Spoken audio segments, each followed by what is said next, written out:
Another disappointing season concluded in May for Everton, in what was their joint worst ever league performance, tied with David Moyes' side that finished 17th in the 2003-04 season. It had been a year to forget for the Toffees, who have fallen so low after the departure of Carlo Ancelotti to Real Madrid last summer.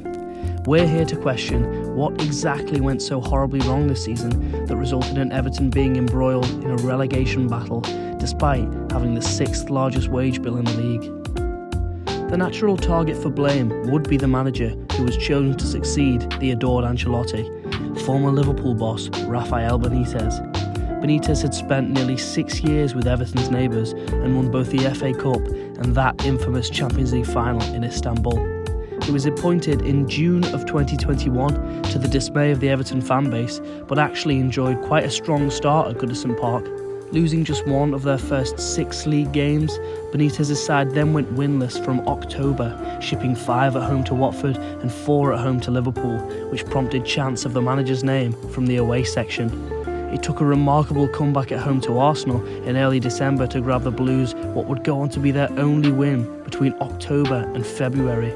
It appeared that goals from Richarlison and Demarai Gray had saved the Spaniards' job, for now. 2 more losses to Palace and Brighton and a solid point at Chelsea still meant Benitez's job was in peril. However, it was the loss to rock-bottom Norwich that sealed his fate. He was sacked just 3 days following the result.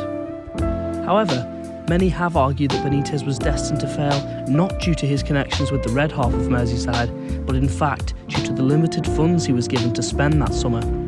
Having already spent over £500 million since Moshiri took over, Everton were floundering to adhere to financial fair play rules, and as such, Benitez only made 2 signings of note, Andros Townsend on a free transfer and Demarai Gray for £1.7 million.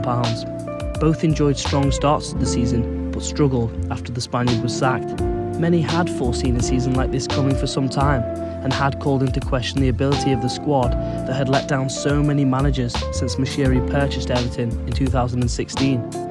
Long-term injuries to Yerry Mina and Dominic Calvert-Lewin didn't help things, along with the disappearance of one Gylfi Sigurdsson, who was actually Everton's 2nd top goal contributor in the league, only behind Calvert-Lewin, who enjoyed his best ever goal-scoring season.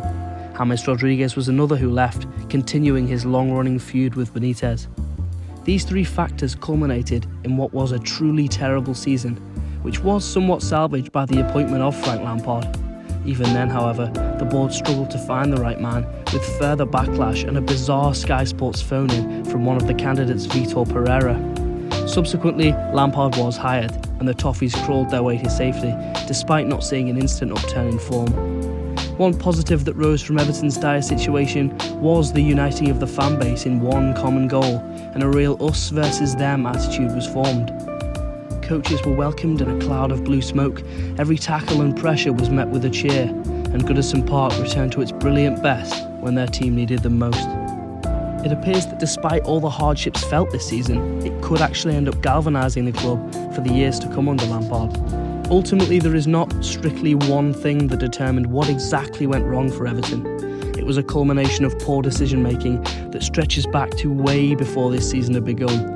Therefore, the blame must ultimately lie at the feet of one Farhad Moshiri and one Bill Kenwright, who continue to make a mockery of what is a huge club. It is their decisions that led Everton to be in a financial crisis. It was their decision to appoint the most polarising character in Everton's recent history. And it was their decision to give money to the wrong people, allowing for a squad such as this to be created. In late December, Farhad Moshiri announced that a strategic review of the club would take place. Since then, Kevin Thelwell, the man with whom many of Wolves' recent transfer successes can be attributed to, has been brought in to oversee the footballing side of the club. It remains to be seen whether Moshiri will allow the man to do his job, but one thing is for certain: the fans of this famous club will not rest until they see the necessary changes made from top to bottom that will see the People's Club back fighting where they belong.